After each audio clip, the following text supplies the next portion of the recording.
네, 4시 31분이 되어서요. 그럼 다시 얘기하도록 하겠습니다. 그 강연에서 말씀해 주신 내용을 조금만 이렇게 토론 시간을 원활하게 하기 위해서 생각나는 부분을 정리를 해보면, 시작할 때는 막스 자본론 1권 1장 첫 부분에서 막스 사유의 단초 범주들을 살펴보았습니다. 그런 후에 들레즈의 기계 개념, 또 들레즈 철학에서 잠재력과 현실태란 두 차원, 그에 대한 하먼, 아르젠, 브라이언트 등 사변적 실제론 철학자의 해석과 입장을 설명해 주셨고요. 그런 후에 기계가 어떻게 다중이 되는가라는 질문으로 돌아와서 다중의 행동학을 생각할 때 운동학적 다중과 동력학적 다중을 구분해야 한다는 말씀을 해주셨습니다.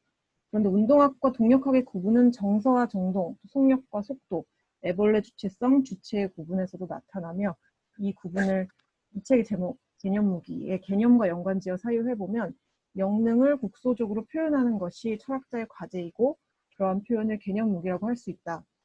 그래서 강연의 시작 부분에 살펴봤던 자본론은 막스가 자신의 지적 활동을 무기로 전환시키는 과정이고, 이처럼 무기로서의 개념은 객체의 이 두 측면, 운동학과 동력학에 고른 관심을 두면서 잠재력과 현실태 간의 구조 속에서 사유해 나갈 때 가능하다. 이렇게 결론 내려주신 것 같습니다. 그러면 이제 질문들을 받아볼 텐데요. 채팅창에 배종규 님이 올려주신 것이 있고, 그리고 현태김 님이 손을 들어주신 것 같은데, 혹시 질문이 있으셔서 손을 드신 건가요? 현태김 님?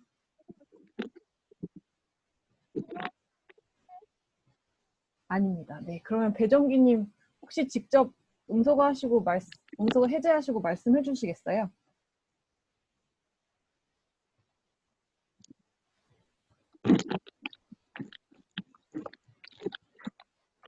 예, 어려운. 감사합니다. 네.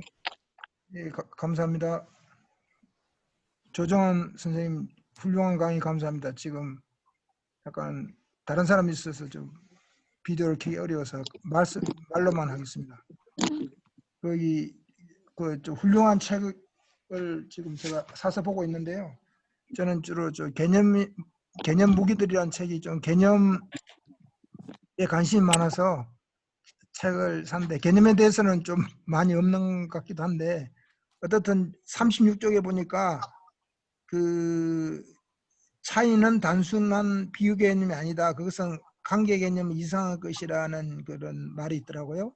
근데 그것이 구체적으로 좀 뭘 나타내는지, 그러니까 비교 개념, 관계 개념 이상의 것의 차이라는 것이 어떤 의미를 가지고 있고, 또 구체적으로 어떻게 그것이 나타나는지 그걸 좀 조정한 선생님께 질문 드리고 싶습니다. 네, 고맙습니다. 차이라는 이야기는 오늘 생각해 보니까 우리 강의 과정에서는 거의 사용하지 않은 것 같아요.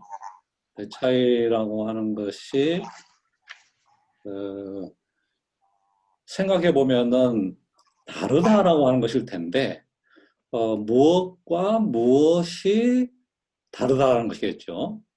그럴 때는 우리는 한 객체와 또 하나의 객체 사이에 다름을 사고할 수밖에 없죠. 다름이라고 하는 어떤 다름 일반이 존재한다기보다도 어떤 객체와 또 하나의 객체, 다시 말해서 다양체 내부에 또 다양체 그 자체가 하나의 객체이지만 다양체 내부에도 객체들이 이렇게 있는데 그 객체들 사이에 다름이 있다는 것이겠습니다.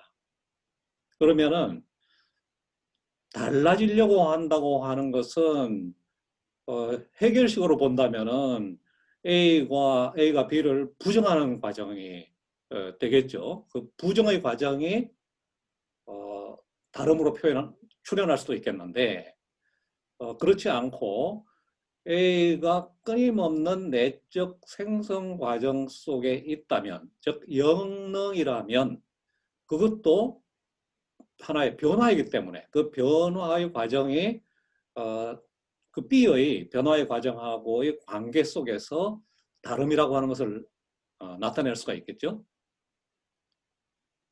이런 전제 위에서 비교를 한번 생각해 보면, 비교라고 하는 것은 A와 B라고 하는 두 개를 단순한 평면상에서 견주어 보는 것이잖아요. 그럴 때는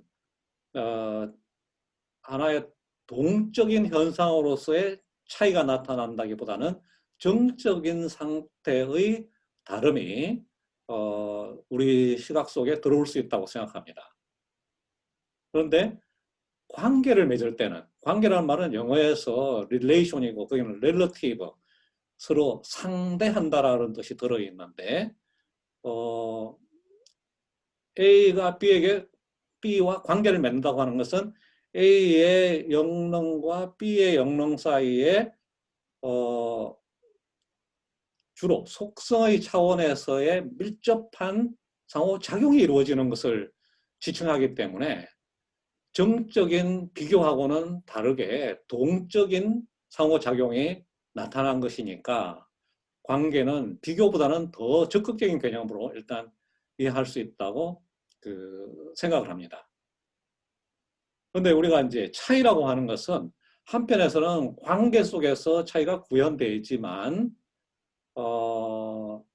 관계 이전의 존재, 관계 속에 들어가지 않은 존재들. 예를 들어서 아까 우리가 노동력을 이야기하면서 노동자가 화폐와 교환되어질 때에는 화폐와의 관계 속에 들어가는 것이잖아요.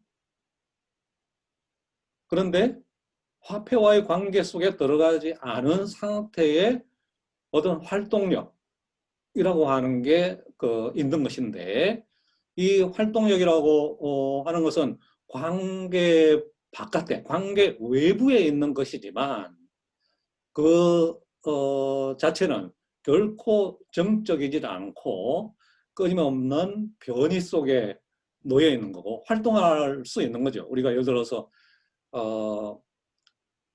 가정주부가 자기 자신을 노동력 상품으로 팔지 않은 상태에서도 가족들을 돌본다거나 이럴 때에 가사 노동을 할 때에 그것은 적극적인 어떤 활동으로 나타나는 거고, 친구들과 만나는 것은 우리가 노동이라고 부르지 않지만 거기에도 적극적인 활동력이 개입해 있는 것이죠. 이럴 때에 그 모든 것들은 차이적인 활동으로서 볼 수 있는 것이기 때문에 꼭 관계 속에서만 우리가 차이를 이해할 수는 없고, 관계에서 독립되어 있는 관계 외부의 그 생성력으로서의 차이에 대해서 말할 수 있다라는 의미로 36페이지에 그런 표현을 썼습니다. 감사합니다. 조정환 선생님 감사합니다. 그러면 그것이 생산의 생산하고 연결되는 건가요? 그러면? 생산이요? 아니 그러니까 38쪽에 보면 네. 생산의 생산이라는 말이 있잖아요. 생산의 생산. 그 세 번째 단락에 보면 생산의 생산. 예, 예. 예, 그렇게 연결되는 건가요? 그러면 그것이? 이제 생산이라는 말을 우리가 차이라고 하는 것은 생산이다, 그렇게 볼 수 있겠고, 그 생산 활동을 반복하는 것이 생산의 생산이기 때문에 그 생산의 생산이 다른 것의 생산으로 돌아올 때는 바로 지금 이야기한 차이하고 일치한다고 봅니다. 그러면 그것이 이제 연결 접속, 분리 접속, 결합 접속으로 이제 구체적으로 나타나는 건가요? 생산의 내적인 과정은 그 세 가지의 종합 형태로 우리가 분석할 수 있겠죠. 그러니까 이제 그것도 잠깐만 좀 한번 좀 부연해 주시면 좋겠네요. 그 부분에 대해서. 연결 접속, 분리 접속, 결합 접속, 그것이 차이와 관련해서 어떻게 이루어지는지. 그러니까 그 세 가지의 종합이 결국은 관계의 개념을 세 가지 유형으로 분류한 것이라고 볼 수가 있겠는데요. 그럼 차이는 아닌가요? 그러면 이거는 차이 개념은 아니고 관계 개념인가요? 그러면? 차이들이 관계로서 표현되는 것이죠. 관계가 더 큰 개념인가요? 그러면 차이보다? 관계는 운동학적 개념, 그러니까 운동 차원에서 나타나는 것이기 때문에 예, 차이는 연결 접속이나 분리 접속이나 결합 접속 등의 형태로 나타날 수 있는 역량을 지칭하는 것이고요.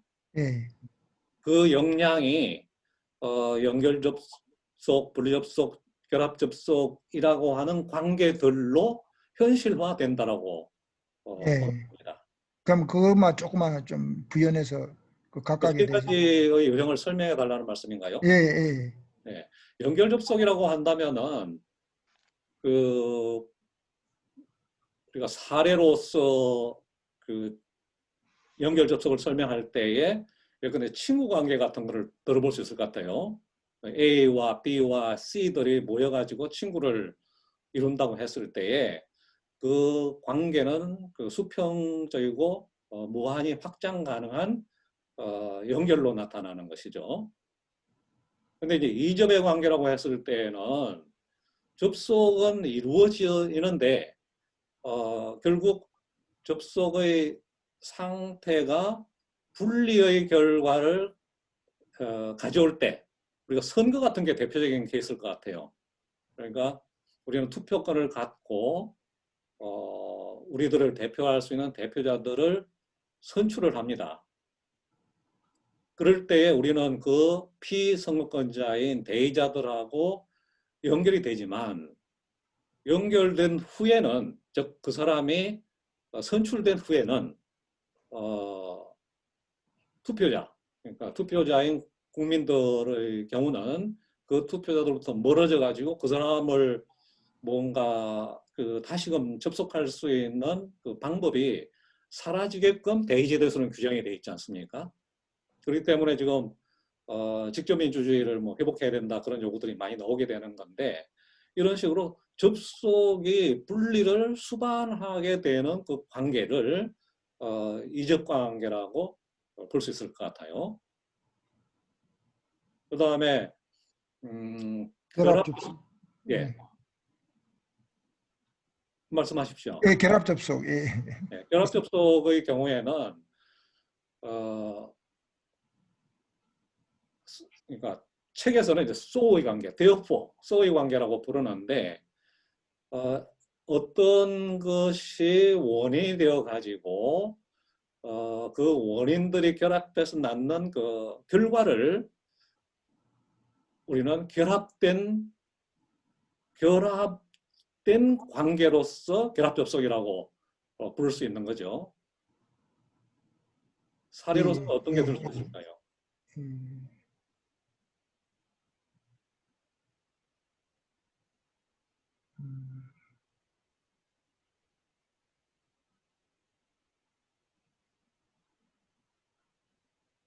아이디어의 결합이랄까요?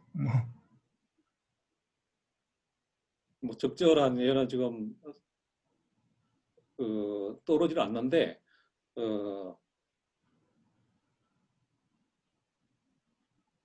그러면 이제 네, 말씀해 예, 그러면 이제 지금 말씀하신 것들을 덜레즈 책에서 좀 더 참고하려면 어느 부분을 보면 돼요? 세 가지 종합이 나오는 부분은 이론적으로 설명되는 차이와 반복이고요. 예, 그 다음에 자본주의 분석의 이 세 가지 종합을 적용한 게 안티오이디푸스입니다. 그러니까 차이와 반복은 좀 읽기가 쉽지 않을 수 있겠는데 예. 먼저 안티오이디푸스를 읽고 차이와 반복을 읽어보면은 차이와 그러니까 반복의 구절들이 거기 뭐 예. 사례 같은 건 전혀 없으니까요.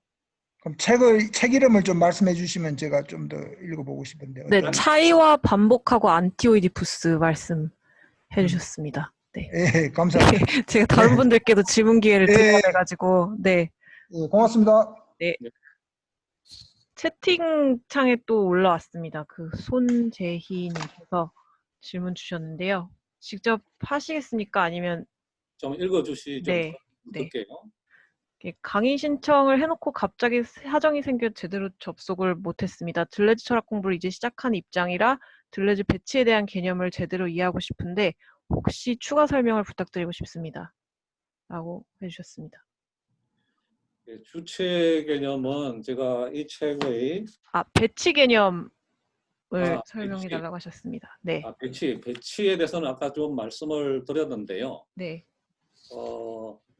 배치라는 말로 번역되는 게 아장스망하고 아상블라주 두 개가 있어가지고 지금 그 제가 오늘 역점을 두고 말씀드린 부분은 아장스망보다도 푸코의 그 장치하고 긴밀한 연관성을 갖고 있는 그 아장스망보다는 아상블라주를 가지고 들레즈 저기 네그리 하트의 어셈블리라거나 또 그 라투르의 그 사물들에 의할 때 그 사물을 어셈블리로 라투르는 그냥 바로 해석을 해버리기 때문에 그런 것하고 연관지어서 그 설명을 드렸는데요.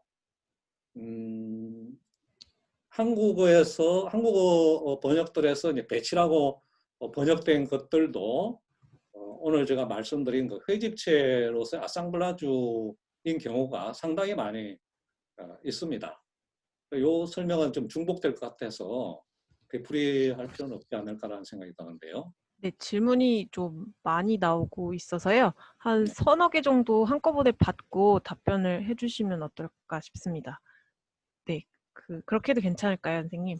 서너 개를 받는다는 게 무슨 그러니까 무슨 서너 개를 한꺼번에 이제 제가 읽고 이제 답변을 해주시는 방식으로 하면 어떨까 싶어서요. 손을 네. 드는 분도 계시는데요. 네. 그러면 제가 저기 나병철 님이 손 드셨다고 전에 들었는데요. 혹시 질문해 주시겠습니까? 예, 음소거를 풀어주십시오. 저기 나병철 선생님. 네. 예, 강연 잘 들었습니다. 네, 선생님이 처음에 마르크스를 말씀하시고 그 다음에 이제 들레즈를 말씀하셨는데요.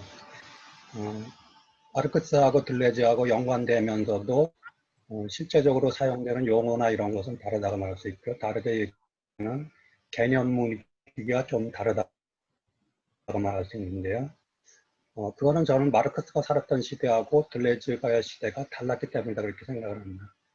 네, 근데 사실은 들레즈가 살았던 시대하고 지금 우리가 살고 있는 시대는 상당히 비슷하지만은 저는 또 다른 점이 있다고 생각합니다. 그래서 거기에 연관돼서 이제 질문을 드리겠는데요. 선생님이 말씀하신 잠재성에서 현실성으로 전환되는 과정에서 행동이나 윤리학이 말해질 수 있는 거다. 이런 것을 저는 이해를 했습니다. 근데 저는 그 오늘날의 특징 중에 하나는 들레즈가 말한 것이 적용되기 어려운 측면이 저는 또 있지 않나 이렇게 생각합니다. 다르게 얘기하면은 마르크스가 말한 것이 들레즈가 말한 거에서는 맞지 않는 측면이 있죠. 그런데 마르크스는 프롤레타리아를 말했는데 들레즈는 다양체나 다중을 얘기했잖아요. 저는 그것은 시대적인 차이하고 분명히 연관이 있다고 생각합니다. 또는 우리 시대의 경우에는 다시 말하면 인지될 수 없는 것, 잘 보이지 않는 타자가 어느 시대보다도 많아진 시대가 아닌가 그렇게 생각을 하고요. 그건 들레즈가 살았던 시대보다 저는 더 그렇게 됐다고 생각합니다.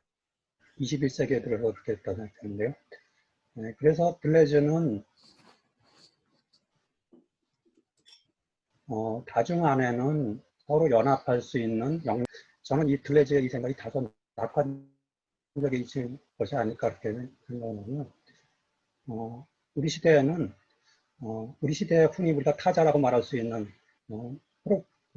마르크스는 프롤레타리아를 말했고 또 이제 다중을 말했지만 우리 시대에는 실제적으로 타자라고 말할 수 있는 존재들이 혹은 이제 그 사람들이 굉장히 약화되어 있는 힘이 약화되어 있는 또 이제 보이지 않는 존재가 된 그런 시대가 아닌가 그렇게 생각하고 그래서 우리 시대에 들레즈를 다시 한번 적용시켜서 이 잠재태에서 현실성으로 전환시키는 행동이 실제적으로 가능하게 하려면은 또 다른 개념 무기가 필요한 게 아닌가 그런 생각이 들고요.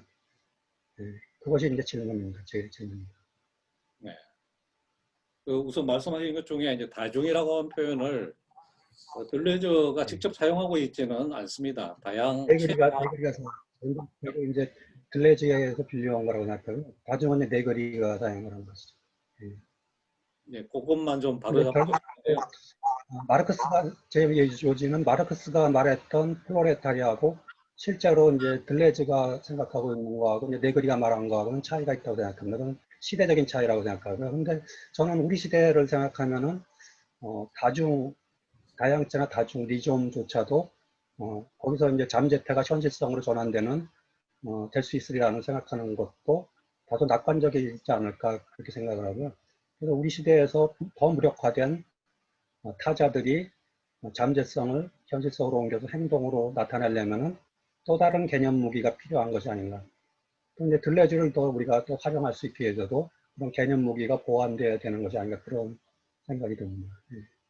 네, 당연하다고 생각하고 동감합니다. 그러니까 들레즈가 창안한 그 개념들이 모든 것을 다 만나고 있는 것은 아니고 또 우리 시대는 들레즈하고 다른 상황을 맞이하고 있기 때문에 다른 과제들을 수행할 수 있는 새로운 개념의 창출이 필요하다는 말씀에 동감을 표하고요.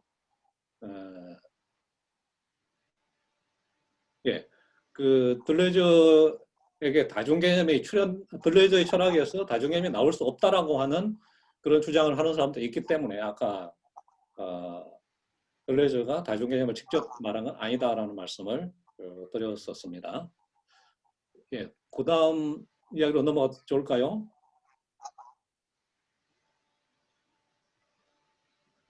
채팅창에 보면은 그 책의 결론 부분에서 스피박은 국가 구성체와 법 내부에서 재현이 가는 의미와 주체 소설에서 재현이 가는 의미를 구분해야 한다고 주장한다. 이것은 들레즈의 재현 비판을 서벌턴의 관점에서 더욱 정교한 것이라고 볼 수 있다라고 쓰신 부분을 말씀하시면서요. 이때 주체 소설에서의 재현이 갖는 의미라고 했을 때 여기서의 주체는 제3세계 식민지에서의 날것이 인간인 여성이나 야만인의 주체 서술이라고 했을 때 어떤 예를 들 수 있을까요? 들레즈의 소수문학에서의 다양체로서의 괴물들의 재현으로 볼 수 있을까요? 아니면 들레즈는 재현 대신 동일성, 유사성, 유비를 반하는 표현이라는 용어를 쓸 수 있을까요? 라고 질문해 주셨습니다. 네. 이미 그 표현된 바대로 그 스피박은 재현의 개념을 어떤 의미에서는 구출을 하려고 했다. 그렇게 생각을 합니다. 그래서 지금 들레즈 철학의 전반적인 맥락 속에서 강한 경향은 재현으로부터 표현을 구분짓고 그 다음에 그 표현을 중심으로 해서 그 우리의 이제 어떤 감성이라거나 인지의 문제를 재편해 가는 그런 전략적 그 구도들이 강하다고 생각을 하는데 좀 더 세밀하게 들여다보면은 이 재현을 들레즈의 경우에는 표현의 한 계기로 그 생각한다고 저는 그렇게 이제 읽었어요. 그러니까 재현 비판으로만 보는 것이 아니라 재현을 비판하면서도 재현이 표현의 계기로 될 때는 그 재현이 나름대로의 유익한 기능을 할 수 있다라고 하는 생각을 갖고 있는데 지금 제가 섭정 이론을 전개할 때 들레즈가 재현에 대해서 갖는 그런 태도를 많이 참조를 했습니다. 재현을 비판할 동일성이라거나 유사성이라거나 유비를 비판할 수 있는 힘은 당연히 표현에서 나오는 것이지만은 우리가 오늘날 의회라고 하는 것 혹은 선출된 기관들의 어떤 태도를 취할 것인가 했을 때에는 재현되고 있는 것을 표현의 구도 속으로 끌고 들어와 가지고 표현의 힘에 한 그 양상으로 만들어 나갈 필요가 있다라고 하는 것. 과거에 이제 우리가 꼬면 같은 걸 보면은 그런 것을 엿볼 수가 있는데 꼬면도 한편에서는 자기 조직체이지만은 다른 측면에서는 재현기관이었었죠. 왜냐하면은 많은 사람들이 자기 네들의 그 대표, 노동자들의 대표, 소비에트 같은 경우는 병사들의 대표, 농민들의 대표, 이런 대표자들을 선출을 해가지고 그 대표자들이 그 회의할 수 있는 그 구조를 코민이라고 불렀었기 때문에 코민은 대기관임에 분명합니다. 그럼에도 불구하고 그 대기관에 파견된 그 대표들은 원래 자기 자신을 그 파견한 원대의자들의 의사 넘어서까지 자기를 표현할 수는 없었던 것이죠. 즉, 그 뽑아준 사람들이, 뽑힌 사람들을 처음부터 끝까지 이제 구속할 수 있는, 통제할 수 있는, 규제할 수 있는 그런 기구들을 갖추고 있다라는 건데, 이런 것이 이제 아래로부터의 그 다중의 표현력이 재현을 자기의 계기로 삼는 한 사례가 될 수 있지 않을까, 그렇게 생각을 합니다. 네, 또 채팅창에 그 질문 온 것 중에서 좀 관련 있어 보이는 것 두 가지를 드리면은요. 일단 하이데거는 아리스토텔레스가 잠재태와 현실태에 관해서 말하는 것과 대조적으로 이미 완성돼 닫혀져 있는 현실태보다 가능성을 지니고 있는 잠재태가 더 우월하다고 말하고 있습니다. 이때 잠재태는 능동성과 관련되어 말해진다고 볼 수 있는데요. 들레즈가 잠재태를 수동성으로 보는 것과 어떤 차이가 있는 건가요? 들레즈의 잠재성은 수동적이다라는 개념에 대해 설명을 좀 더 듣고 싶습니다. 이 질문과요. 개념 무기는 객체를 동력학, 운동학으로 파악하는 거라고 하셨는데 이 방법이 우리의 기존 사유, 이항대립적 사고를 어떻게 달라지게 하는 건지 어떤 식으로 무기가 되는 건지 궁금합니다. 이 두 가지 질문을 드립니다. 네, 고맙습니다. 지금 들레즈에게서 잠재태가 수동적이라고 말했을 때 아까 레비 브라이언트가 잠재성을 수동적인 것으로 바라보는 것에 대해서는 반대한다라고 하는 그 구절에서부터 이 질문을 가져왔다라는 생각이 드는데요. 이 잠재성에 대한 들레즈의 생각은 굉장히 다양하게 펼쳐져 나가고 거의 모든 책들이 이 잠재성에 대한 일정한 언급들을 다 담고 있어서 그 모든 구절구절마다 잠재력이라고 하는 것은 수동적이다라고 결코 말할 수 없다고 생각해요. 다만 이제 그 벨그송을 가지고 설명하는 때문에 벨그송주의라거나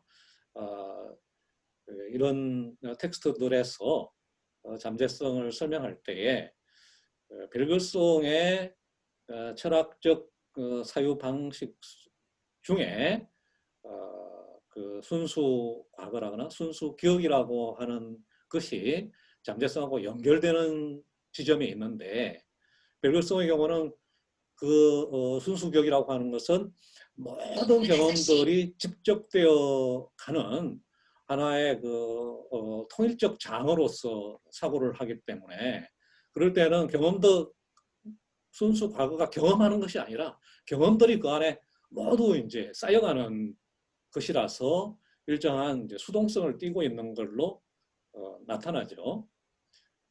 그렇게 서술되는 잠재성에 대해서는 레비 브라이언트는 문제적이다라고 받아들인다는 의미입니다. 근데 우리가 스피노자를 참조해 보면 수동이라고 하는 것도 지금 질문하고는 질문을 조금 더 발전시켜 보는 건데요. 수동이라고 하는 것이 과연 무엇이냐라고 물었을 때는 그것이 능동의 대립을 하기보다는 수동 자체도 능동이 표현되는 한 방식이라고 스피노자의 경우에는 그렇게 보는 것이고 들레즈가 잠재성을 이해할 때도 그것을 수동이라고 볼 때조차 그 스피노자가 수동을 능동의 한 방식이라고 보는 그 관점이 섬이 있다고 생각합니다. 그러니까 스피노자가 수동을 능동으로 본다고 하는 것은 일종의 인식에서 외부 대상이 나와 부딪혔을 때 나 속으로 이게 외부가 폭력적으로 들어오게 되는데 이때에 수동을 겪지만 이 수동 속에서 능동적 측면, 기법을 추출해내고 그거를 이제 공동 관점 속에서 연결시키는 작업을 해나가지 않습니까? 그러니까 수동이라고 하는 건 어떤 형태로는 굉장히 능동적인 상태가 이렇게 진행되고 있는 한 과정일 수 있다라는 거죠. 지금 이 시간에 이제 저는 말을 하고 있지만은 다른 분들이 듣고 있다고 해서 능동에 대립하는 의미에서 수동 상태에 있는 것이 아니라 끊임없이 자기 생각을 하면서 자기 생각과 비교하고 또 자기 생각을 이행시켜 나가는 그런 능동 상태에 있는 것처럼 그 수동의 상태는 능동의 측면을 갖고 있으면 우리가 놓쳐서는 일단 안 될 거라고 생각을 합니다. 그리고 그 아래 이제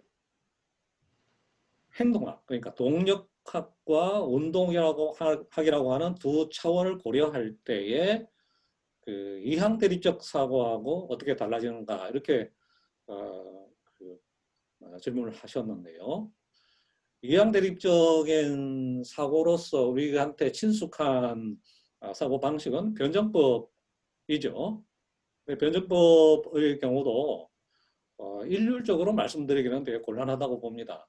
변정법이 뭐 해겔 변정법부터 시작해가지고 20세기에만 하더라도 정명제와 반명제의 이항 대립에 기초한 그런 종합의 그 변정법에 대해서는 이견이 많이 제시되고 그거를 변조하고 또 새롭게 고쳐서 사용하려고 하는 여러 노력들이 있어가지고 근데 아도르노 같은 경우는 부정변정법을 전개하고 칼 꼬집 같은 경우는 구체성의 변정법을 전개하고 이런 식으로 해서 변정법을 변형시키려고 하는 다양한 노력들이 있기 때문에 무조건 그거를 이항 대립적 사고다 이렇게 환원시킬 수는 없다고 생각하는데 어쨌건 변정법적 사고는 A와 B라고 하는 것을 하나의 평면 위에서 대입하는 두 개로 보면서 이 두 가지의 기량 관계를 지향해 나가는 과정을 사고한다는 특징을 갖죠. 그때 그 지향 과정이 어떤 변정법에서는 이제 기존의 관계들을 보존하면서 새로운 것과 결합시키는, 그러니까 좋은 측면만은 남기고 나쁜 측면은 버린다거나 이런 식으로 보존과 폐기를 동시에 이제 갖고 가는 측면이 있는데 지금 이제 동력학과 운동학을 두 개의 차원으로 하는 객체들의 그 운동학적 관계와 그것들의 그 내적 동력학의 표현이라고 하는 사고는 기본적으로 객체를 힘으로 파악하면서 이 힘들이 다른 객체하고 맺어나가는 다양한 관계들을 대립을 넘어서, 그러니까 대립이라고 하는 건 위에 지금 채팅창에 동일성, 유사성, 유비 세 개 외에 하나 빼먹은 블레저가 이제 재현적 요소로 파악한 사유의 이미지로 파악한 한 항목이죠. 그 대립 관계로만 바라보는 게 아니라 차이의 관계이고 그 미분적인 접속의 관계로 파악해 나가는 점이 훨씬 더 이제 창조적으로 이 세 개의 그 구성과 재구성을 바라볼 수 있는 시각이라고 생각을 합니다. 네, 감사합니다. 김종민님이 아까부터 손을 드시고 지금 방금 말씀하신 답변과 관련해서 질문이 있다고 하셔서요. 네, 시간이 많이 지나고 원래는 5시까지인 관계로 가능하면 간략하게 부탁드리겠습니다. 김종민님 부탁드립니다.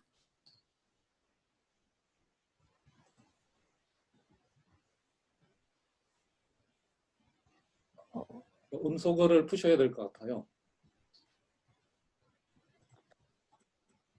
예, 제가 풀어야 되는군요. 중앙으로 관리하시는 줄 알았는데, 예. 오늘 그 들레즈의 이제 저는 이제 그 두 가지로 정리를 했는데 존재론과 행동학적 자원, 그러니까 너무 고맙게 잘 들었는데요. 그 선생님께서 그 그간에 뭐 다중에 이르기까지 들레즈 사상을 항상 염두에 두고 학문 연구를 하셨다 이렇게 그 서문에도 책머리에도 쓰셨던데 일단 출간 진심으로 축하드리고요. 네, 고맙습니다. 그럼에도 그 제가 그 평소 들었던 두 가지 질문이 해결이 안 된 게 있어서 질문 드리고 싶습니다. 오늘 나왔던 얘기랑 많이 겹치는 거라 반가웠는데요. 하나는 그 존재론에 관한 거고 또 다른 하나는 그 행동학에 관한 거거든요.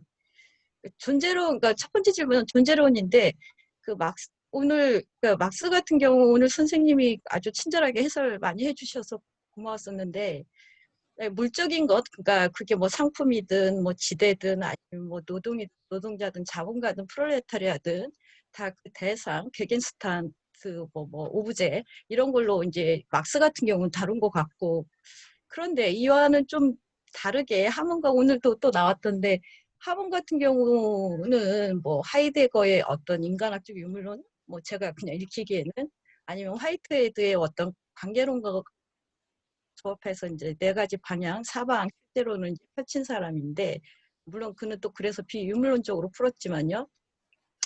뭐 행동학적 측면 오늘 계속 지리에도 나왔었던 그 부정의 부정 해결적 그런 변증법으로 이제 막스 같은 경우 이렇게 보여주고 있는데 들레즈의 그 잠재성은 제가 좀처럼 잡히지 않아요. 그래서 오늘도 좀 그런 감이 있는데 앞서 그 질이 나왔었을 때 말씀하셨듯이 뭐 레비 브라이언트 같은 경우는 동의 못한 부분 이를테면 베르구성의 순수기억이나 뭐 순수 과거 뭐 그런 것들 저는 이걸 일단 다이나믹한 측면으로 보고 있는데 그게 일례로 들레즈랑 데리다가 그 1970년대도 그렇고 80년대 논쟁을 이뤄가지고 많이 하는데 그때 이제 화두는 그 잠재력 이거 아낙스만드로스니까 앞에 이론을 가지고 이제 둘이 논쟁을 했던 것을 제가 읽은 적이 있는데요.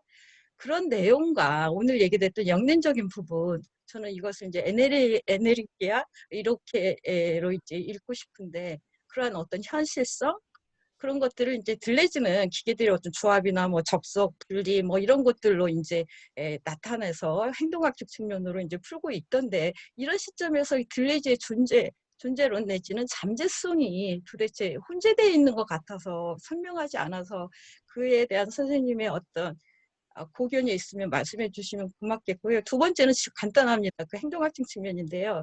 오늘도 많이 나왔던 그 스피노자 이야기에서 뭐 스피노자가 에티카에서 1, 2부에서는 이제 자연학, 피지컬한 것을 다뤘다라고 하면 3, 4부에서 이제 행동학적 측면을 뭐 보여준다고 저는 읽고 있는데 코나투시에서도 보듯이 그 스피노자에게 선악 구분은 정해지지 않은 거죠. 하지만 그 인간학적 측면으로 윤리학적으로 그 행동학적인 측면이죠. 나아갈 때 스피노자 같은 경우도 슬픔은 자제를 해야 되고 그 기쁨은 계속 배가로 나가야 된다. 근데 그럼에도 이 삼중 오늘 선생님 그 되풀이 하시면서 설명해 주신 그 삼중 인식 같은 경우 어쨌든 인간은 신적 지성을 닮은 어떤 이성적 작용이 필요하다라고 풀고 있거든요.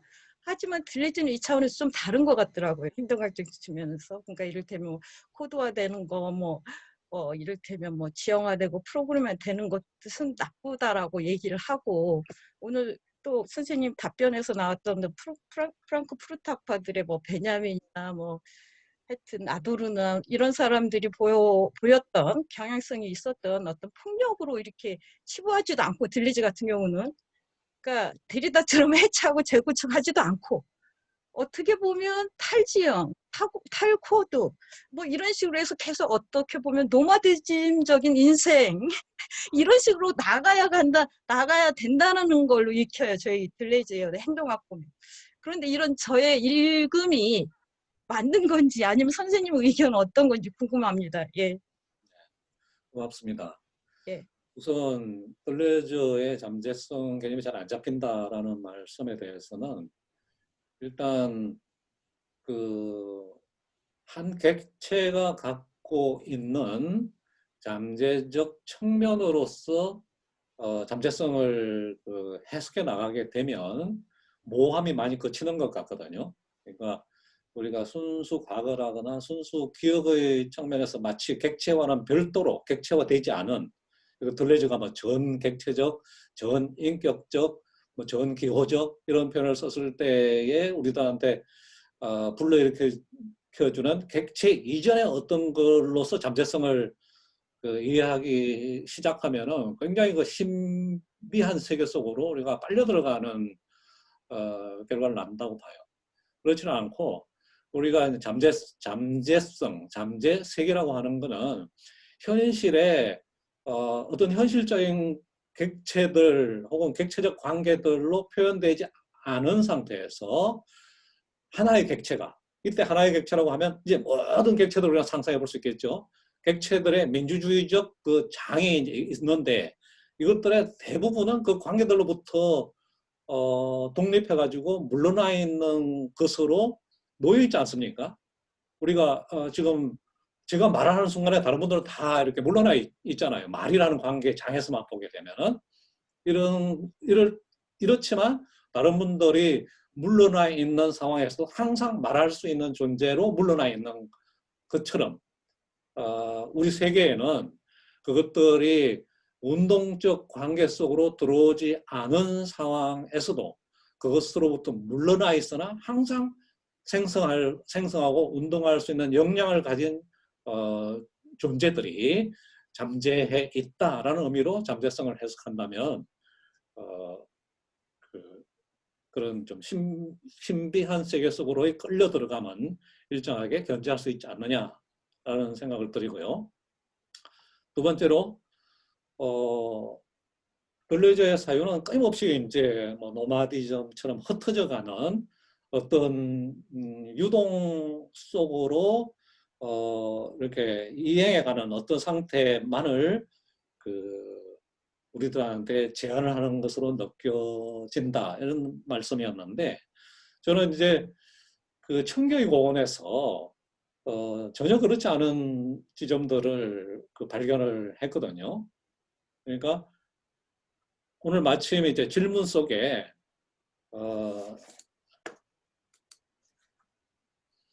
이런 질문이 있었어요. 탈영토화해서 어디로 향하는 건지 궁금합니다. 라는 질문을 해주신 장영철님이 있는데 이 질문과 상관이 있는 것 같거든요. 끊임없는 탈영토화, 탈주 이런 것들만 들레즈가 강조하고 있는 건 아니냐라고 우리가 생각하기 쉽지만 청교육원에서는 그 탈주한 것들의 블록화, 이웃되기 그게 어떤 의미에는 재영토화로 나타나는 경우도 있겠는데 이런 그 탈영토화된 힘들의 새로운 차원에서의 물록화와 관계 맺기, 네트워킹 이런 것들을 적극적으로 강조를 한다는 거죠. 그래서 청계고는 앙티 오이디푸스 이전에 이제 들레저가 역점을 두어서 서술했던 차이 개념이라거나 탈주, 탈영토화 개념에 대해서 일정하게 제한을 가하고 그것들을 새로운 차원에서의 어떤 종합으로 가져가는 그런 페이지들을 많이 포함하고 있는 책이라고 저는 생각을 합니다. 그래서 우리가 이제 네그리 하트에서는 이제 싱귤레리티, 특이성의 공통화, 공통되기, 공통장, 공통체 구축 이런 것들이 이제 최근에 들어와서 매우 이제 중요한 것으로 서술이 되고 있는데 들레저의 청계 고원에서 바로 이러한 생각을 뒷받침할 수 있는 많은 인용문들을 찾아볼 수 있다라고 생각합니다. 네, 고맙습니다. 네, 감사합니다. 시간이 많이 흐르긴 했지만은 채팅창에 일찍부터 올려주시고 기다리시는 질문이 있으셔서 세 가지는 네, 여쭤보고자 합니다. 첫 번째는 하먼과 라뚜르를 좀 더 자세히 비교해 주실 수 있으신지요? 라뚜르의 행위소 개념과 하먼의 객체 개념의 차이를 문의드립니다. 또 두 번째는 앙상블이라는 용어는 배치나 회집과는 관계가 있나요? 라는 질문이고요. 세 번째는 다양체에서 다양체로의 어레인지먼트와 어셈블리의 차이를 말씀해 주셨고, 리조물 싱귤라리티가 멀티플리시티를 만드는 넝쿨식 수평적 네트워크라고 제가 들었는데요. 메커니즘과 네트워크의 차이는 무엇인가요? 접속인가요? 이렇게 용어들에 관한 질문 세 가지 답변 네. 부탁드리겠습니다. 네, 고맙습니다.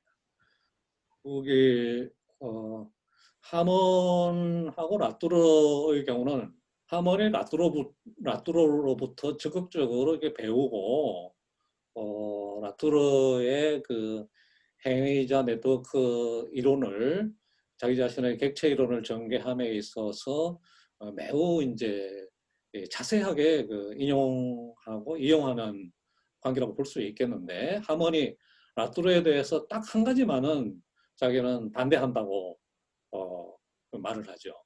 그게 뭐냐면 라뚜르의 행위자 네트워크 이론에서 객체를 행위자로 설명해가지고 객체라고 하는 것이 늘 행위자인 것처럼 서술한 것은 잘못이라고 비판을 합니다. 왜냐하면 하먼에 있어서는 이 객체라고 하는 것이 행위하지 않을 때가 있거든요. 행위하지 않고 행위로부터 물러날 때가 있는 거죠. 관계로부터 독립해서 관계에서 물러나 있는 객체 상태의 객체가 있기 때문에 라투르가 결국 그 상관주의인 상관주의자들의 많은 이론들을 비판했음에도 불구하고 그 자신이 상관성의 틀을 완전히 벗어나지는 못했다라고 아마니 비판하는 그런 관계라고 볼 수가 있습니다. 두 사람이 공동 저서를 쓴 적도 있지만 말이죠. 그 다음에 앙상블 이야기였나요? 네. 앙상블은 배치나 회집과 관계가 있나요? 라고 질문하셨는데, 당연히 관계가 있고, 앙상블이라는 건 심홍동이 이제 많이 쓰는 개념인데, 심홍동에서 앙상블이라고 하는 건 기계들이 이렇게 회집되어 있는 기계 자체가 하나의 앙상블이고, 자동차 속에 부품들인 기계들이 많이 배치되었을 때는 그게 또 회집체이기 때문에 거의 같은 맥락에서 볼 수 있는 용어라고 봅니다. 네, 세 번째는 메커니즘과 네트워크의 예. 차이였습니다. 예. 메커니즘과 네트워크. 메커니즘이라고 하는 거는 그 들레즈의 경우에는 그 머신하고 대립되는 걸로 파악을 했죠. 그래서 메커니즘이라고 하는 건 영능하고 분리되어서 구조화되어 있는 기계적 관계이기 때문에 우리가 이제 개념 무기와 개념 도구를 구분한다면 바로 도구적 관계 속에 있는 기계들의 어떤 연결망을 메커니즘으로 부르죠. 그러니까 머신이라고 하는 것은 바로 그 멀티플리시티, 다양체라거나